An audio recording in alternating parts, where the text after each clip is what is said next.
भगवान विदुर जी ने कहा कि भगवान अवतार क्यों लेते हैं, तो मैंने आपको कारण इतना सारा मैंने जो आपको समझाया वो इस प्रश्न का उत्तर था कि भगवान अवतार क्यों लेते हैं। अवतार इसलिए लेते हैं कि हमें रास्ता मिल सके जीने का, हमें हमारा गोल मिल सके, हमें हमारा लक्ष्य मिल सके, इसलिए भगवान अवतार लेते हैं। ये अवतार का मुख्य हेतु है। इसलिए आपसे कहता हूं, आप भी मन लगा के काम करो, कार्य करते हुए भगवान का स्मरण बनाए रखिएगा। हे नाथ, मैं आपको कभी भगवान को भूलना मत, भगवान को याद रखते हुए हर काम करना। जैसे माँ सारा काम करती है पर अपने छोटे से बच्चे को हर समय याद रखती है, बोलो हाँ, ऐसे ही हर समय प्रभु का स्मरण बना है और फिर कार्य कर रहे हैं, फिर उस काम में आनंद भी आएगा। इसलिए कहता हूं, जीवन में अच्छे कार्य करो।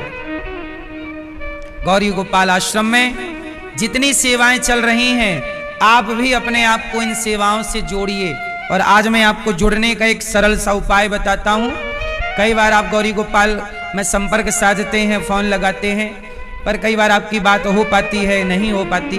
मैं एक सीधा सा आपको तरीका बताता हूँ। आप अपना मोबाइल उठाइए और मोबाइल पर एक नंबर डायल करिएगा और उस पर व्हाट्सएप पर राधे राधे लिख के भेज दीजिए बस। फिर आपको जो चाहिए व्हाट्सएप आपसे सारी बात करने लग जाएगा और आपको सारी जानकारी घर बैठे बिना बात किए हुए मिल जाएगी। नंबर आप लिख लो अपने मोबाइल पर, 63 99 99 15 99, 63 63 99 99 1599। आ गया समझ में? आप भी नंबर तो चला दो भैया।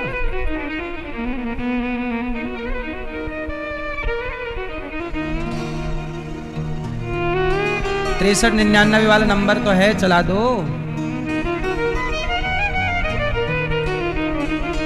तो नंबर आप मोबाइल पे अपना डायल कर लीजिएगा, 63 99 99, और व्हाट्सएप पे जाइएगा। इसका व्हाट्सएप पे सर्च करिए इसको, और व्हाट्सएप पे सर्च करके फिर राधे राधे लिख के भेज दीजिए। फिर सारी जानकारी जो आपको चाहिए जानकारी वो आपको मिल जाएगी।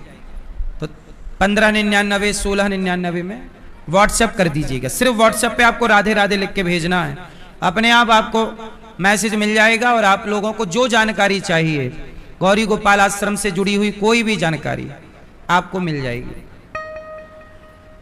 ठीक है, 63 99 99 15 99। तो आप फिर गौरी गोपाल आश्रम की सेवाओं से जुड़ सकते हैं, अपने आप को जोड़ सकते हैं। कोई भी जानकारी आपको चाहिए, गौ माता को भूसे का सहयोग करना है, चारे का सहयोग करना है, या वृद्ध माओं की सेवा से जुड़ना है, अन्नदान करना है। अभी 25 तारीख को यहाँ 21 बेटियों का घर बसाया जा रहा है, कन्याओं का विवाह हो रहा है। आपसे भी मेरी प्रार्थना है कि आप भी बेटियों का घर बसाने में मदद जरूर करें। एक बेटी का कन्यादान आप जरूर करें। सामान भी हम बुलवाने लग गए हैं, अधिक से अधिक सामान बेटियों के विवाह में। आप भी सहयोगी बने कि आप भी ये सामान बेटियों के लिए, सोफा, अलमारी, पलंग, कूलर, सिलाई मशीन, सोना, मंगलसूत्र इत्यादि, पायल, चांदी इत्यादि सब सामान दिया जाता है। आप भी सहयोगी जरूर बने। तो विदुर जी महाराज ने मैत्रेय जी से कहा कि भगवान किस तरह सृष्टि करते हैं। तो कहा कि सुनो, सबसे पहले भगवान नारायण की नाभि से कमल हुआ प्रकट, कमल में ब्रह्मा जी प्रकट हुए और ब्रह्मा जी से सृष्टि का क्रम स्टार्ट हुआ। अच्छा, ब्रह्मा जी के शरीर से मनु और शत्रुपा प्रकट हुए, 12 भगवान प्रकट हुए। हिरण्याक्ष को मारकर पृथ्वी की स्थापना की, फिर मनु और शत्रुपा प्रकट हुए। मनु शत्रुपा से सृष्टि शुरू हुई। हम मनु की संतान हैं, इसलिए हमें कहा जाता है मनुष्य। मनु की 3 बेटियां हुई और 2 बेटे हुए। 3 बेटियों का नाम आकुति, देवहूति और प्रसूति। 2 बेटों का नाम प्रियव्रत और उत्तानपाद। आकुति, देवहूति और प्रसूति। आकुति का विवाह रुचि प्रजापति से हुआ, देवहूति का विवाह कर्दम जी से और प्रसूति का विवाह दक्ष से हुआ। आकुति के यहाँ यज्ञ भगवान हुए, देवहूति के यहाँ कपिल भगवान हुए। देवहूति के गर्भ से 9 बेटियां हुई। ब्रह्मा जी के 9 पुत्रों से विवाह हुआ और उन ऋषियों के नाम से हमारा और हम उन ऋषियों की संतान हैं, इसलिए हमारा और आपका गोत्र किसी ऋषि के नाम का है। हमारा और आपका गोत्र किसके नाम का है? किसी ना किसी ऋषि के नाम का। आपका गोत्र क्या है? हाँ, किसी का गोत्र वशिष्ठ है, किसी का कश्यप है, किसी का भारद्वाज है, किसी का अत्रि है, किसी का शांडिल्य है। सबके अलग अलग गोत्र होते हैं। हमारा जो गोत्र होता है, हम उन ऋषि की संतान होते हैं। इसलिए ऋषियों से ये सृष्टि का क्रम स्टार्ट हुआ। तो कर्दम जी की 9 बेटियों का विवाह ब्रह्मा जी के 9 मानस पुत्रों से हुआ और कर्दम जी के एक पुत्र हुए कपिल,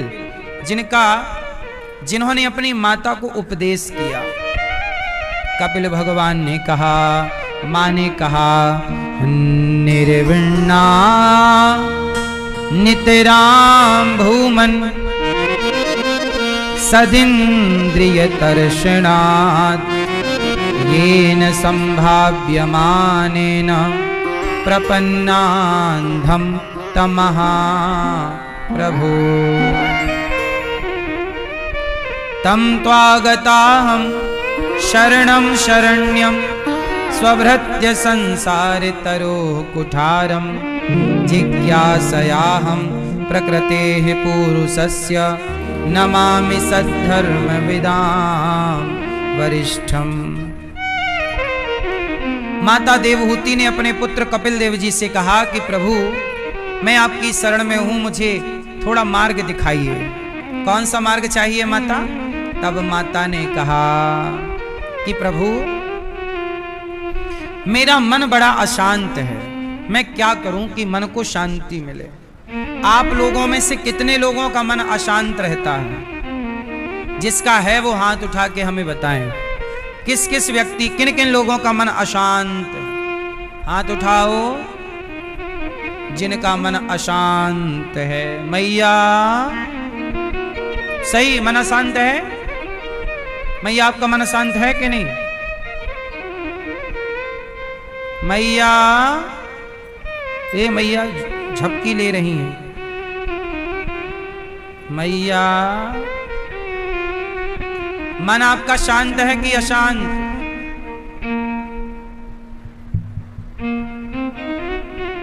शांत। सुनो, मन बड़ा अशांत है, मन में बड़ी उथल पुथल चल रही है। क्या करें कि मन शांत हो जाए? अच्छा, मन को शांत करने का तरीका क्या है? क्या तरीका है?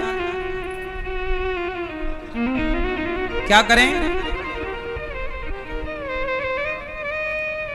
मन को शांत कैसे करें?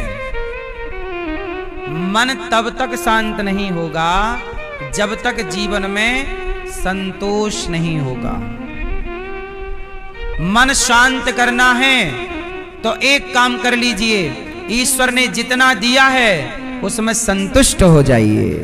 बस, जो व्यक्ति संतुष्ट है उसी के जीवन में शांति है, और संतुष्टि नहीं तो शांति। शांति के लिए क्या करना होगा? क्या करना होगा? आजकल आप लोगों के पास बहुत होने पर भी आप हाय हाय करते हो और आ जाए और आ जाए। यही तो अशांति का कारण है। भाई, जितना है उसका आनंद क्यों नहीं लेते? आपके पास, अच्छा सुनो, एक बार क्या हुआ, मैया जा रही हो, लाल मैया जा रही हो, टाटा। अब सुनो, अशांति और शांति के बीच का फर्क क्या है। एक मंदिर था, बहुत ध्यान से एक कथा सुनो छोटी सी।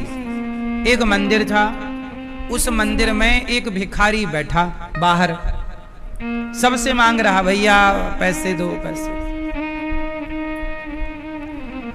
एक बहुत बड़ा डॉक्टर संयोग से मंदिर में दर्शन करने आया। वो बहुत बड़े आदमी थे। जब डॉक्टर साहब मंदिर में दर्शन करके भगवान का बाहर जाने लगे तो भिखारी मिला। डॉक्टर साहब जूता पहन रहे थे बाहर, तो भिखारी आया, भैया थोड़ा सा दे दो पैसा, भूख लगी है। डॉक्टर साहब बैठ गए, उस भिखारी को बिठाया, बैठ यहाँ, ये बता कितना पैसा चाहिए। उस आदमी ने कहा 100 रुपए दे दो। डॉक्टर साहब बोले बस 100 रुपए मांग रहा है। डॉक्टर साहब बोले मैं बहुत बड़ा डॉक्टर हूं, मेरे से थोड़ा ज्यादा मांग। भिखारी को अच्छा लगा। अच्छा फिर डॉक्टर साहब ऐसा करो, आप मुझे 500 रुपए दे दो। डॉक्टर बोला मैं बहुत बड़ा डॉक्टर हूं, बहुत बड़ा पैसे वाला हूं, तू 500 रुपए बहुत थोड़ा मांग रहा, और ज्यादा मांग। अच्छा फिर ऐसा एक काम करो, आप मुझे 1 लाख रुपए दे दो। भिखारी बोला। डॉक्टर बोला बस इतना सा, 1 लाख में क्या होगा, और मांग, मैं बहुत बड़ा आदमी हूं, 1 लाख में क्या होना है, थोड़ा और ज्यादा मांग। तो बोला अच्छा ऐसा करो, आप मुझे 10 लाख दे दो। डॉक्टर साहब बोला मैं बहुत बड़ा आदमी हूं, तू 10 लाख मांग रहा है, इसमें थोड़ा तेरा घर भी नहीं बन पाएगा 10 लाख रुपया में तेरा। आजकल 10 लाख में घर बन रहा है, आ रहा घर नया नहीं आ रहा, 10 लाख में तेरा घर भी नहीं आए, और मांग। अच्छा डॉक्टर साहब फिर आप मुझे 1 करोड़ दे सकते हो। अरे डॉक्टर साहब बोले 1 करोड़ में बहुत बढ़िया वाला घर नहीं आएगा तेरा, मैं बहुत बड़ा आदमी हूं, और मांग। तो क्या धीरे धीरे मांग रहा है, और मांग। तो फिर आप एक काम करो, मुझे 50 करोड़ दे दो। डॉक्टर साहब बोले 50 करोड़ में तेरा बिजनेस, फैक्ट्री भी नहीं लग पाएगी अच्छी बड़ी वाली, और ज्यादा मांग। अच्छा ऐसा करो आप 100 करोड़ दे दो। हाँ अब थोड़ा ठीक, मैं तुझे 100 करोड़ देता हूं, ठीक है, ठीक। लेकिन एक कोरा कागज उठा। अब डॉक्टर साहब ने कहा मैं तुझे 100 करोड़ दूंगा, तू और मांगता मैं और देता, लेकिन तू 100 पर रुक गया, चल 100 करोड़ लेना, लेकिन एक कागज में लिख। क्या बोले डॉक्टर साहब बोले, लिख जो भी मेरे पास है आज से वो आपका, मतलब डॉक्टर का। तो भिखारी ने कहा मेरे पास तो कुछ नहीं है। तो डॉक्टर साहब बोले तेरे पास बहुत कुछ है, ये तेरा शरीर है ना, तो अपना शरीर मुझे दे दे, लिख मैं तुझे 100 करोड़ दूंगा, तू अपना लिख दे कि जो कुछ है तेरा सब मेरा। अब वो समझा नहीं, उसने लिख दिया कि मेरा शरीर आज से डॉक्टर साहब का, जो कुछ है मेरा सब डॉक्टर का। अब डॉक्टर साहब ने ले लिया साइन, चल मेरे साथ। डॉक्टर साहब ने खटाक से उसके खाते पर 100 करोड़ रुपए ट्रांसफर कर दिए।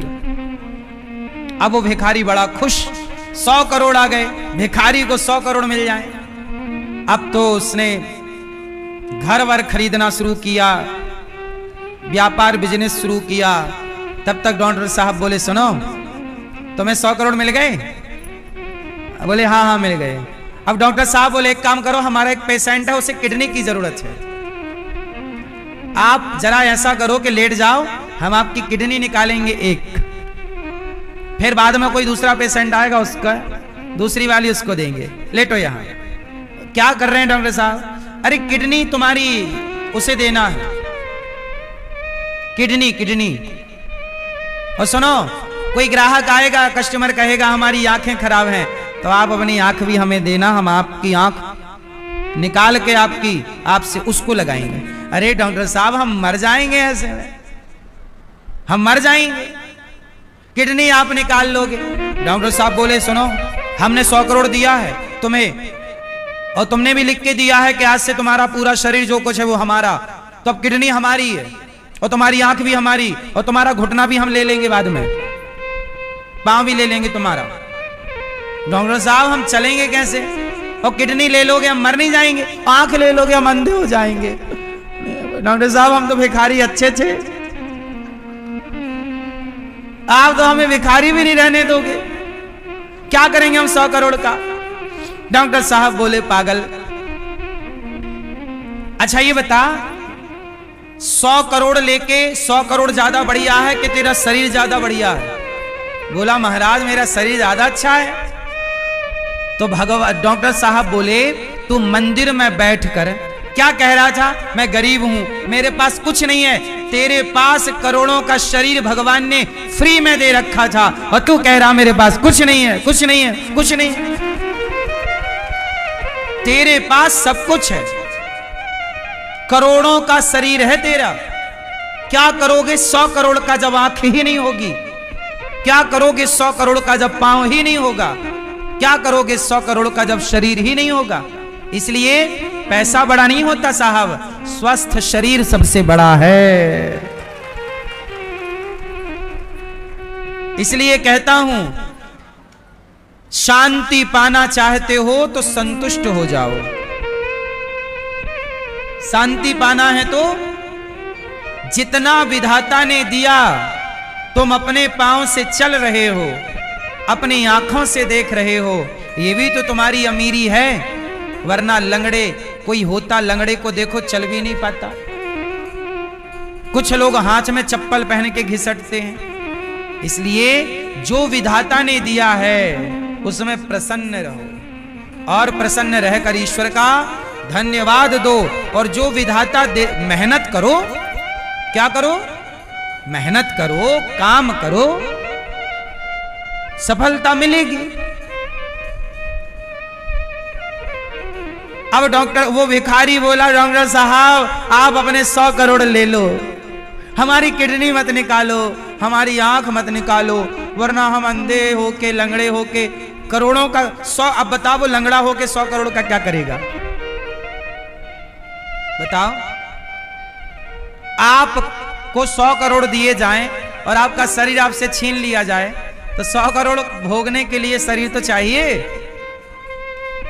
बोलो भाई।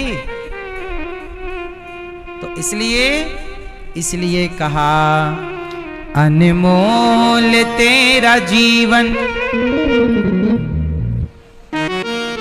अनमोल तेरा जीवन यूं ही गवा रहा है।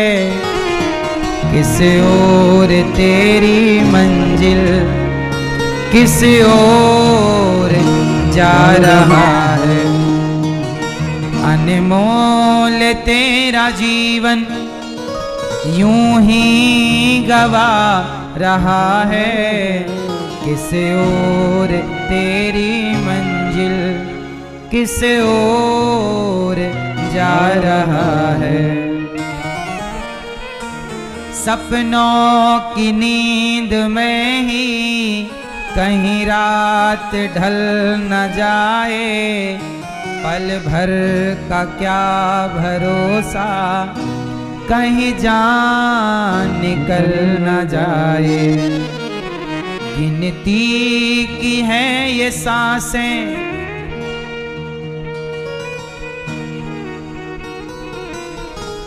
गिनती की है ये सांसें, यूं ही लुटा रहा है।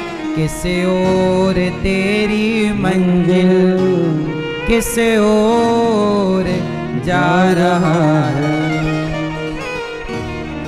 जाएगा जब यहाँ से कोई न साथ देगा, इस हाथ जो दिया है उस हाथ जाके लेगा। कर्मों की खेती है ये, कर्मों की खेती है ये, फल आज पा रहा है। किस ओर तेरी मंजिल, किस ओर जा रहा है। मैया किस ओर तेरी मंजिल, कहाँ है आपकी मंजिल। मैया आपकी मंजिल कहाँ है। ए भैया, दादाजी, आपकी मंजिल कहाँ है। आपकी मंजिल है भगवान। हम सबकी मंजिल है भगवान। इसलिए काम करते हुए चिंतन भगवान का करो, सार्थक काम करो, व्यर्थ के काम ना करो। ममता के बंधनों से, ममता के बंधनों ने क्यों आज तुझको घेरा। सुख में सभी है साथी, कोई नहीं है तेरा। तेरा ही मोह तुझको, मैया तेरा ही मोह तुझको कब से रुला रहा है।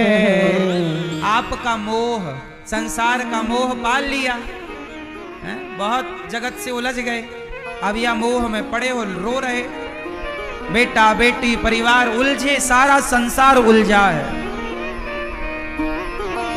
अरे अब तो बाल पक गए, अब तो सफेदी आ गई, अब तो बालों ने भी अपना रंग बदल दिया। तुम भी तो अपना रंग बदल दो अब, और जगत से जगन्नाथ की ओर चलो।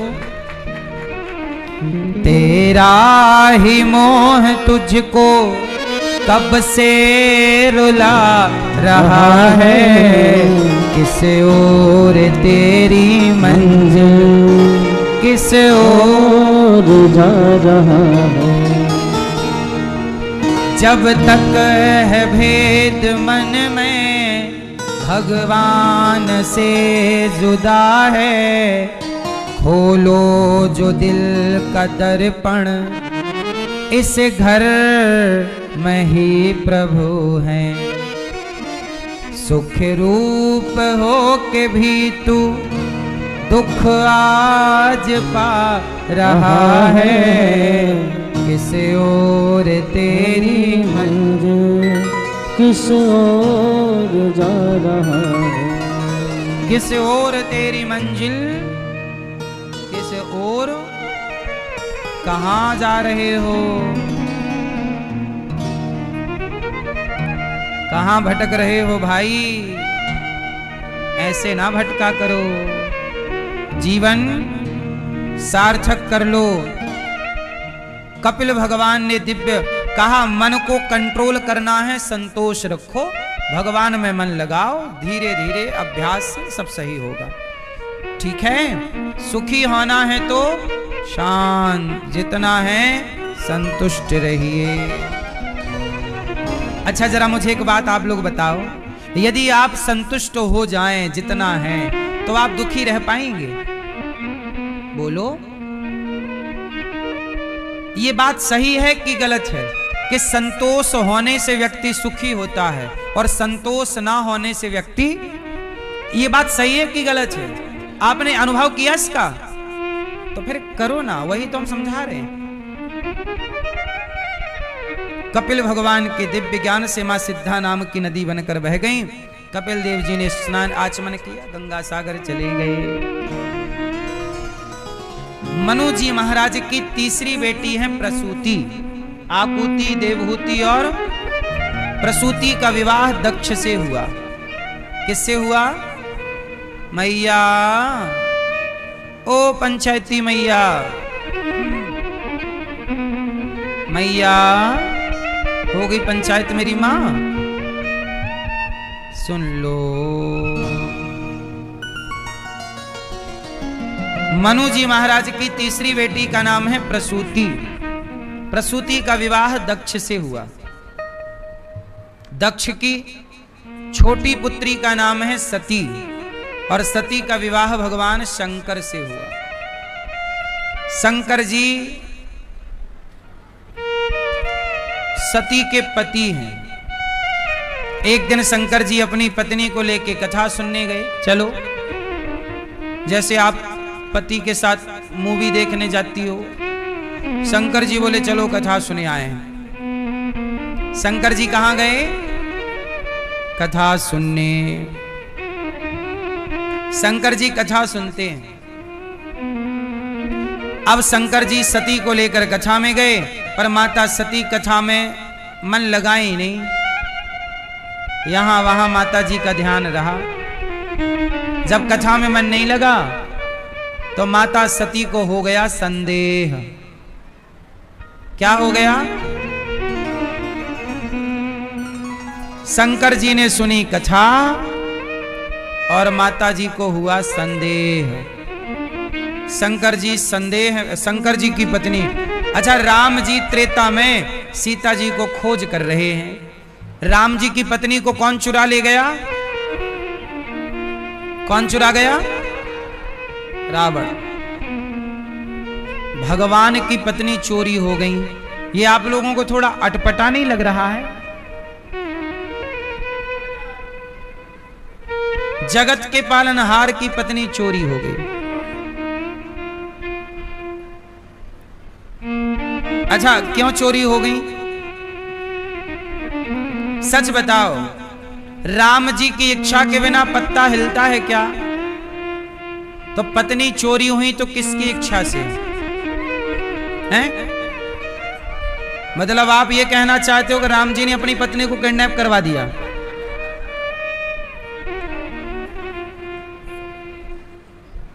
देखो, हैं? हाँ, असली सीता मां तो अग्नि में थी। असली सीता मां कहां थी? रावण ने जिन सीता को चुराया वो असली सीता थी ही नहीं। असली सीता का वास अग्नि में, और रावण ने जिन सीता को चुराया वह वेदवती है। उनका नाम क्या है? वेदवती, जिनको छाया सीता कहते हैं।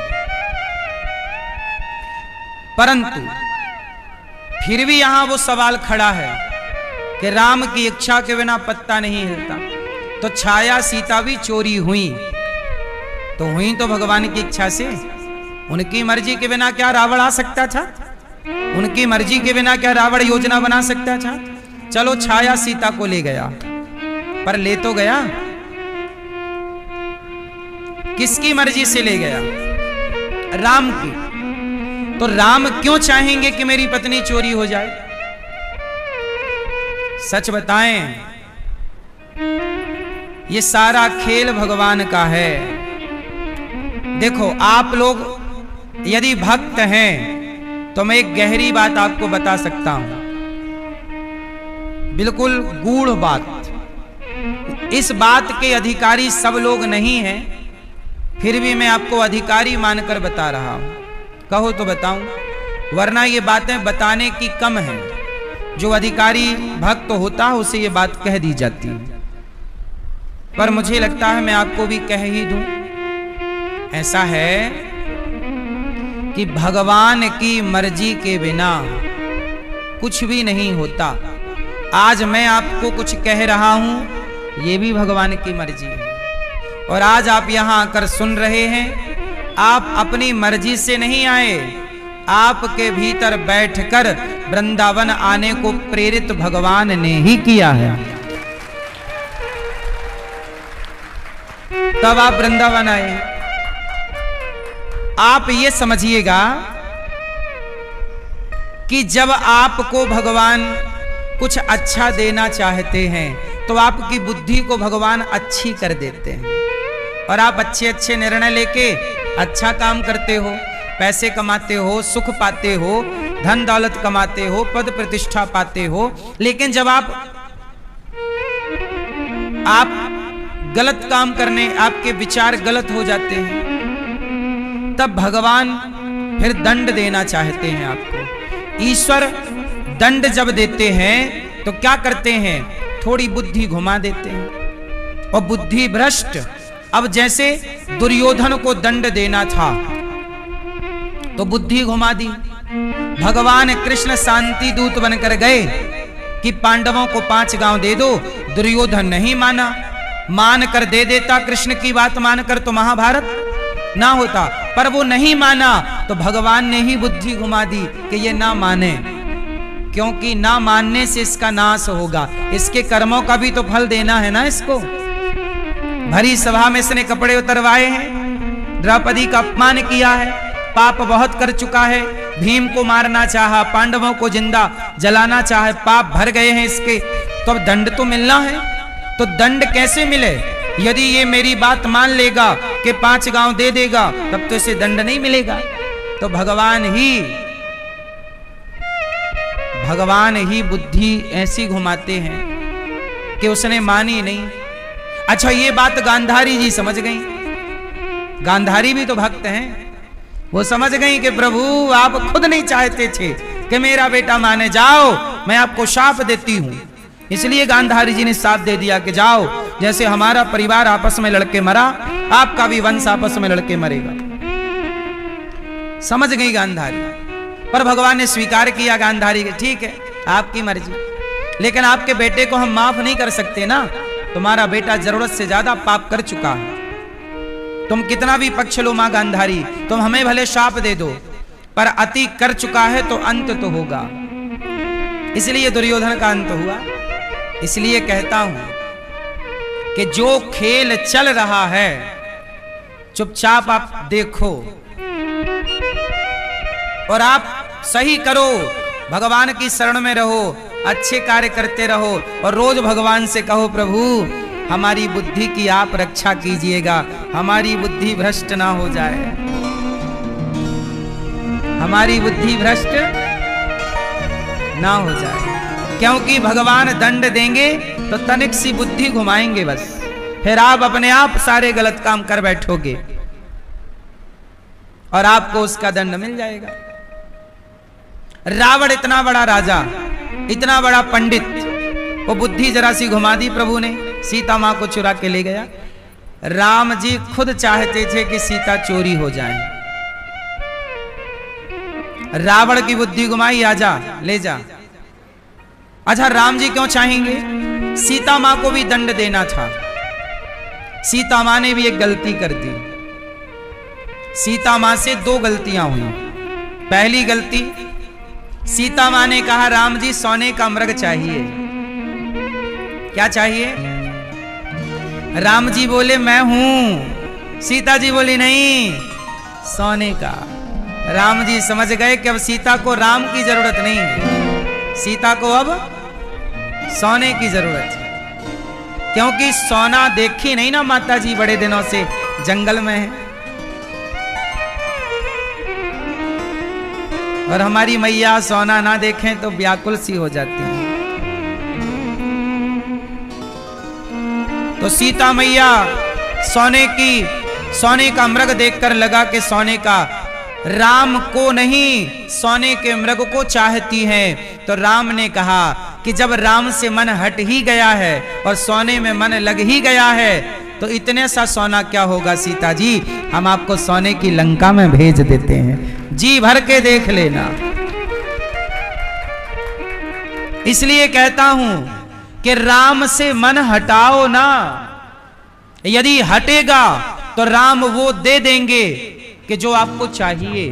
भगवान सब कुछ देते हैं, अपने को दूर रखते हैं। मैं अपने को नहीं दूंगा, लेकिन भक्त कहता है हमें वस्तु नहीं, प्रभु आप चाहिए। इसलिए विभीषण को लंका दे दी, सुग्रीव को किष्किंधा दे दी। हनुमान से कहा हनुमान क्या चाहते हो? हनुमान जी ने कहा प्रभु हमें राजा नहीं होना, हमें आपके चरण चाहिए। इसलिए सदा राम के चरणों में हनुमान जी बैठे। यदि हनुमान जी भी कुछ मांग लेते तो वो मिल जाता और राम दूर हो जाते। राम तुम्हें जो, इसलिए तो कहता हूं भक्त कैसा हो? निष्काम हो। यदि कामना आई तो भगवान दूर हो जाते। लो ये तुम्हें क्या चाहिए? पैसा, पैसा खूब देंगे, ये लो। वस्तु, ये लो, अपने को दूर रख लेंगे। लेकिन भक्त जिद करता है नहीं, हमें वस्तु नहीं चाहिए, हमें आप चाहिए। भगवान से और भगवान को। बेटा दो, एक पिता के दो बेटा हैं। एक बेटा पिता से चाहता है, पिता से दौलत। एक बेटा क्या चाहता है? जोर से, पिता से पैसा, दौलत, प्रॉपर्टी। और दूसरा बेटा पिता से नहीं, पिता को चाहता है। किसे चाहता है? पिताजी आप मेरे पास आइए, मैं आपकी सेवा करूंगा। अब मुझे आप लोग बताओ कौन सा बेटा सही है, पिता से चाहता है या पिता को चाहता है? हैं? हाँ, ऐसे भक्त भी दो तरह के होते हैं, भगवान से चाहने वाले और भगवान को चाहने वाले। विभीषण और सुग्रीव ये वो भक्त हैं जो भगवान से चाहते हैं, और हनुमान जी ऐसे भक्त हैं जो भगवान को चाहते हैं।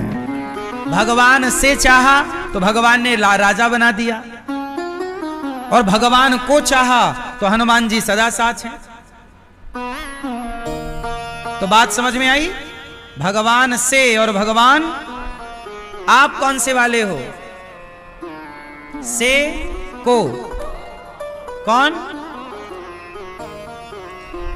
भगवान से नहीं। आजकल लोग मंदिर जाके भगवान से ही माहे भगवान ये दे दो, ये दे दो। आप मंदिर गए, इतने दूर गए और जाके आप मांग लिए। सीता मैया को राम जी ने वनवास जंगल वहां भेज दिया, लंका जाओ। तो सीता मैया की पहली गलती क्या? राम से नहीं, अब राम से चाहती हैं सोने का मृग। राम को नहीं, राम से, है ना? अच्छा, दूसरी गलती सीता मैया ने कर दी क्या? जब राम जी ने उसको मारा, माया के मृग को, जो सोने की तरह दिख रहा था, मारीच, जब मारा तो मारीच ने जोर से चिल्लाया, हा लक्ष्मण। तो सीता मैया के कानों में लगा शब्द, और सीता मैया को लगा कि मेरे प्रभु संकट में हैं, मेरे प्रभु। तो लक्ष्मण जी से कहा कि जाओ राम की रक्षा करो, राम संकट में हैं। लक्ष्मण जी बोले राम पर कोई संकट नहीं आ सकता। सीता मैया बोली नहीं, तुम जाना नहीं चाहते, राम पर संकट है। जब लक्ष्मण जी नहीं गए तो सीता मैया ने बहुत बुरा बुरा कहा, अपमान किया कि तुम्हारी तो नियत ही खराब है, ऐसा कह दिया। बेचारे लक्ष्मण जी रो पड़े। लक्ष्मण कौन है? भक्त। और सीता मैया ने भक्त का अपराध कर दिया, भक्त का दिल दुखा दिया। सीता मैया से गलती हो गई कि उन्होंने भक्त का अपराध कर दिया। किसका अपराध कर दिया? भक्त का। इसलिए राम जी ने कहा, अहम भक्त पराधीना यस्वतंत्र वध्वजा। भगवान कहते हैं कि मुझे लात मारोगे मैं सहन कर लूंगा। आप भी भगवान को लात मारेंगे तो भगवान आपके लात को सहन कर लेंगे। पर भगवान कहते हैं कि मुझे लात मार दोगे मैं सहन कर लूंगा, पर मेरे भक्त को लात मारोगे सर्वनाश कर दूंगा। सीता मैया ने गलती कर दी, भक्त का अपराध कर दिया, इसलिए रावण ले गया। सीता जी को राम जी बचाए नहीं। चाहते राम जी एक धनुष उठा के बाण उठाते और छोड़ देते तो रावण रह जाता कहीं का। जयंत के पीछे बाण लगा दिया, त्रैलोक्य में नहीं बचाया कोई, इलाके चरणों में गिर पड़ा। रावण क्या था? एक बाण का था रावण, नहीं छोड़ा, क्योंकि सीता मां की गलती है तो दंड मिलेगा। सोचिए, भगवान की पत्नी भी गलती करती हैं, भक्त का अपराध करती हैं, तो भगवान उन्हें भी अपराध का दंड देते हैं। आप किसी का अपमान, इसलिए कहता हूं भक्त का अपराध ना कीजिए। जैसे आप लोग बैठे ठाड़े क्या करें, आप लोग चुगली करते रहते हो, अरे वो साधु तो असली थोड़ी हैं, नकली हैं। आप उस संत की बुराई करते रहते हैं। अरे वो बहुत बड़े संत हैं, वो तो बहुत छोटे हैं। अरे बड़े छोटे हैं, तुम्हें क्या करना? तुम अपराध क्यों कर रहे हो? किसी की निंदा करना अपराध है या नहीं? आप लोग बताओ। मैं कौन होता हूं ये कहने वाला कि ये सही है ये गलत है? अरे सही गलत का न्याय तो परमात्मा करेंगे।